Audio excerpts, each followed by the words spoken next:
Hello and welcome guys. आज हम cover करेंगे जो इम्पोर्टेंट ज्योग्राफी है, यानी कि जो कंप्लीट ज्योग्राफी है उसके नोट्स का पार्ट नंबर 1। जैसा कि मैंने पिछली वीडियो में बताया था, जो कंप्लीट हिस्ट्री नोट्स का पार्ट नंबर 3 था कि हम आगे ज्योग्राफी की जो कंप्लीट सीरीज है उसका हम स्टार्ट करने जा रहे हैं। तो ये लीजिए, आपका मुझे काफी रिस्पॉन्स मिला, काफी कमेंट्स आई। उसके बाद मैंने ज्योग्राफी के नोट्स का जो सीरीज है वो मैंने स्टार्ट कर दिया और ये इसका पार्ट नंबर 1 है।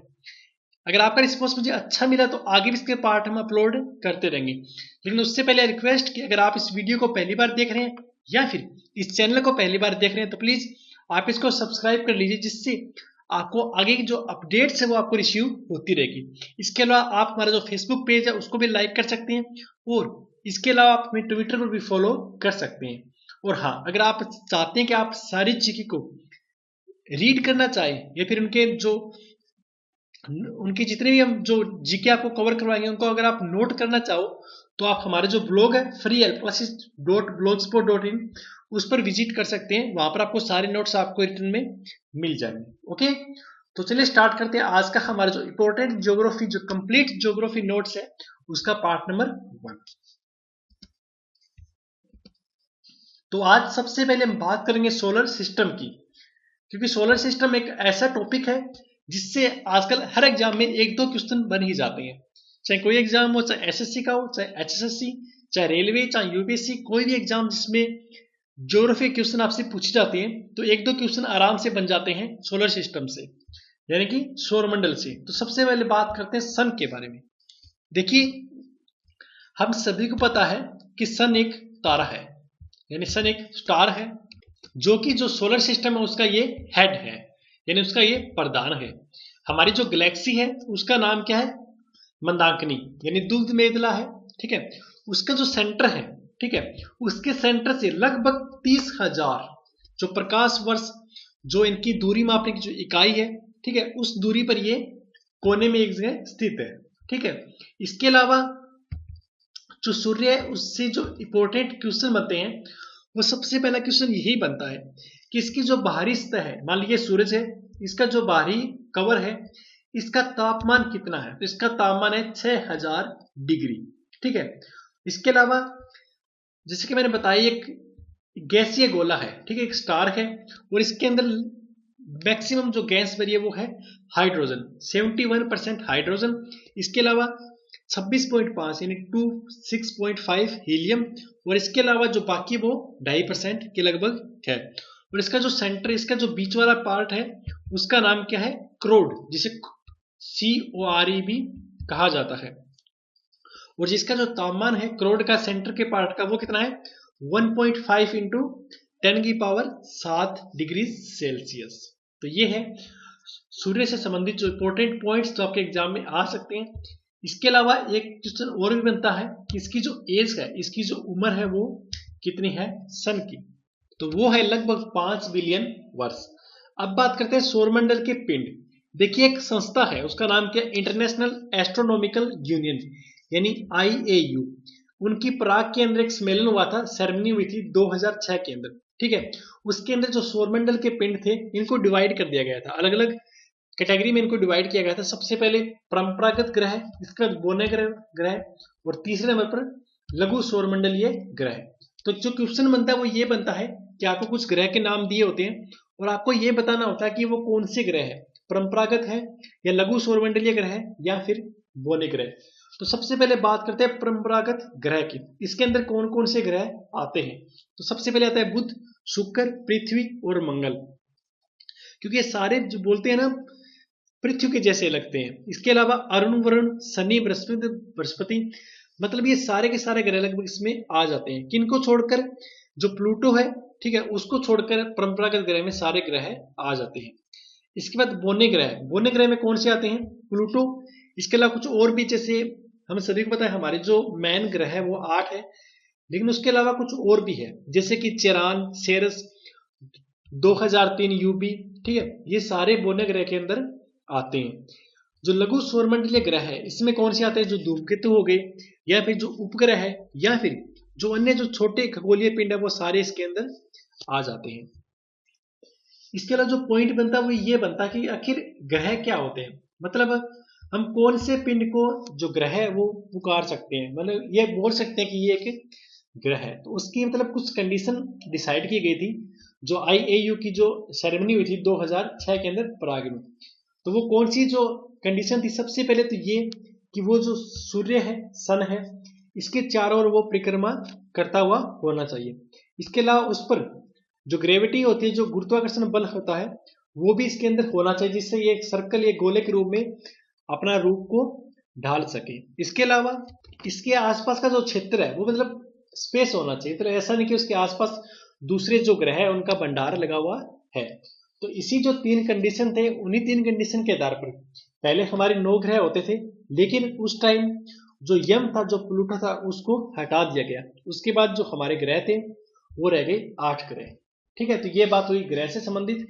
ये सौरमंडल के पिंड है उसको 3 पार्टों में डिवाइड किया, परंपरागत ग्रह, बोने ग्रह और लघु सौरमंडलीय ग्रह। हमारे जितने भी जो ग्रह है 8, वो सारे परंपरागत ग्रह के अंदर आते हैं।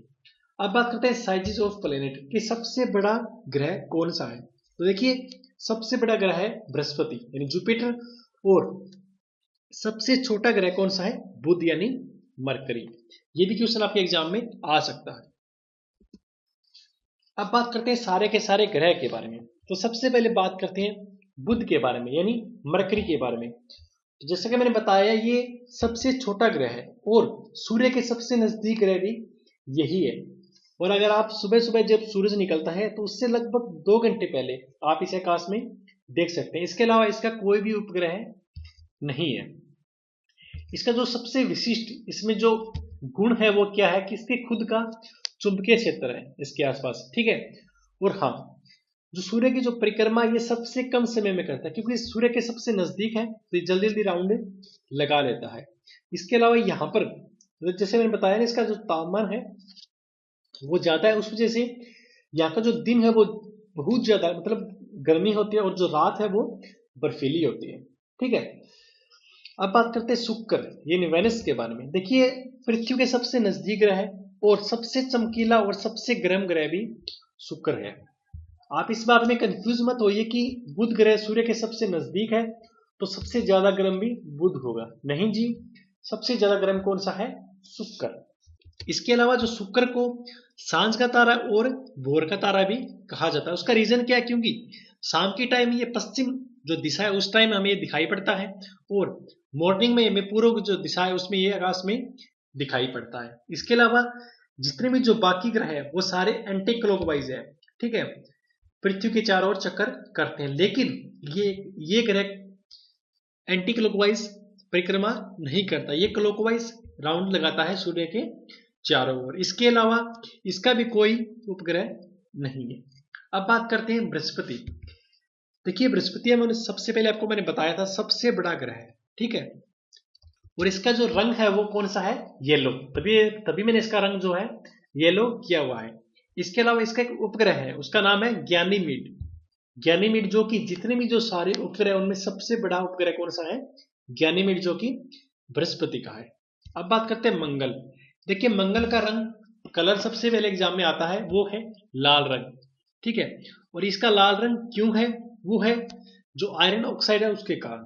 इसके अलावा मतलब ये जो अपनी दूरी है, ठीक है, इस पर ये 24 घंटे में अपना एक सर्कल पूरा कर लेता है, जैसे कि अपना पृथ्वी पूरा करती है। इसके अलावा जो अलग पॉइंट बनता है मंगल ग्रह से, वो बनता है कि इसके जो उपग्रह है 2 काफी इंपॉर्टेंट है, उनका नाम क्या है, फोबोस और डीमोस। इसके अलावा ये जो सूर्य की परिक्रमा करता है उसमें लगभग ये 687 दिन लेता है, 687। इसके अलावा आई एम श्योर कि आप सभी को पता होगा कि जो सौरमंडल का जो सबसे बड़ा जो ज्वालामुखी है उसका नाम है ओलिपस मैसी, और जो सौरमंडल का सबसे ऊंचा पर्वत है निक्स ओलंपिया, वो दोनों भी मंगल ग्रह के ऊपर ही है। ये बात हुई मंगल ग्रह की। अब बात करते हैं शनि की बात। देखिए, बृहस्पति ग्रह सबसे बड़ा है आकार में, उसके बाद सेकंड नंबर पर कौन सा है, शनि ग्रह। ठीक है, और इसकी विशेषता क्या है, इसके ना चारों तरफ मतलब एक वलय है, जैसे कि आपको ऐसा लगता है इसके चारों कोई से सर्कल इसके चारों चक्कर काट रहे हैं, और इसकी संख्या कितनी है, 7। और इसका कलर कौन सा है, येलो, पीला इसका रंग है। और इसका जो सबसे बड़ा उपग्रह है शनि का, उसका नाम क्या है, टाइटन, जो कि सौरमंडल का दूसरा सबसे बड़ा उपग्रह है। ओके, और सबसे बड़ा किसका है? बृहस्पति का। सेकंड नंबर पर शनि का। अब बात करते हैं अरुण के बारे में। अरुण भी काफी इंपॉर्टेंट है, एग्जाम में आ सकता है, क्योंकि आकार में ये तीसरे नंबर का सबसे बड़ा ग्रह है और इसका जो तापमान है वो -215 डिग्री सेल्सियस है। और इसकी खोज कब हुई थी? सन 1781 में जो विलियम हर्शेल है उसने इसकी खोज की गई थी। जैसे कि शनि ग्रह के चारों ओर वलय है 7, वैसे ही इसके चारों ओर 9 वलय है, जिसमें 5 उनका नाम डिसाइड किया हुआ है, जैसे कि अल्फा, बीटा, गामा, डेल्टा और इप्सिलॉन। मतलब जितने भी जो 8 ग्रह हैं उसमें सिर्फ 2 ग्रह यानी शुक्र और अरुण एकमात्र 2 ऐसे ग्रह हैं जो क्लॉकवाइज परिक्रमा करते हैं सूर्य के चारों ओर, बाकी सारे एंटी क्लॉकवाइज करते हैं। इसके अलावा एक क्वेश्चन और भी बनता है, एग्जाम में काफी बार पूछा जाता है कि लेटा हुआ ग्रह किसे कहा जाता है? तो वो कहा जाता है जनाब अरुण को, यूरेनस को। अब बात करते हैं वरुण की। देखिए वरुण की खोज हुई थी सन 1846 में और एक जर्मन के जो वैज्ञानिक थे उनका नाम क्या था? जोहान गोले। उन्होंने इसकी खोज की थी। और हाँ, ये सूर्य से सबसे लास्ट में वरुण आता है, ठीक है। इसका जो कलर है वो है ग्रीन यानी हरे रंग का। और इसका जो अगला पॉइंट बनता है वो ये बनता है, इसके जितने भी जो उपग्रह है उसमें जो सबसे प्रमुख है उसका नाम क्या नाम है? ट्रिटोन। अब बात करते हैं पृथ्वी, हमारी पृथ्वी। इसका जो कलर है वो नीला है और आई एम श्योर कि आपको पता होगा इसका नीला रंग क्यों है। फिर अगर आप इसको आकाश से, आसमान से अगर आप इसको देखोगे अंतरिक्ष से, तो इसका जो कलर है वो नीला है। क्यों? क्योंकि यहाँ पर जो पानी है वो सबसे ज्यादा है। और हाँ, और ये आकार में पृथ्वी जितने भी जो ग्रह है उनमें 5वें नंबर पर सबसे बड़ा ग्रह है, जो कि अपना जो अक्ष है उस पर ये 23.5 डिग्री भी झुका हुआ है। इसके अलावा जो पृथ्वी है वो सूर्य की परिक्रमा करता है, उसमें लगभग ये 365 दिन 5 घंटे 48 मिनट और 46 सेकंड का टाइम लेता है, ठीक है। इसके अलावा इसकी जो पूरी संरचना है वो लगभग जो शुक्र ग्रह है उसके समान ये नजर आता है। ओके, इसके अलावा जो सूर्य से मैंने बताया, सूर्य खुद एक तारा है, स्टार है। उसके बाद अगर कोई दूसरा तारा अगर पृथ्वी के सबसे निकट है उसका नाम क्या है? Proxima Centauri. ओके, जो कि पृथ्वी से 4.22 प्रकाश वर्ष दूर है। तो ये था हमारा ज्योग्राफी का पार्ट नंबर 1। आई होप कि ये वीडियो को काफी पसंद आई होगी। अगर हाँ तो प्लीज वीडियो को लाइक कीजिएगा। आपको जो भी प्रॉब्लम है आप कमेंट बॉक्स में कमेंट कर सकते हो। अगर आप चाहते हो कि मैं जल्द से जल्द इसका पार्ट नंबर 2 लेकर आऊं तो प्लीज इसके लिए आपको कमेंट बॉक्स में कमेंट करना होगा। ओके, तो thanks for watching. Please like, share and subscribe our channel, और हो सके तो जितना ज्यादा हो सके आप इस वीडियो को शेयर कीजिएगा ताकि जो अदर स्टूडेंट है उनको भी इस वीडियो का बेनिफिट मिल सके। ओके, तो बेस्ट ऑफ लक।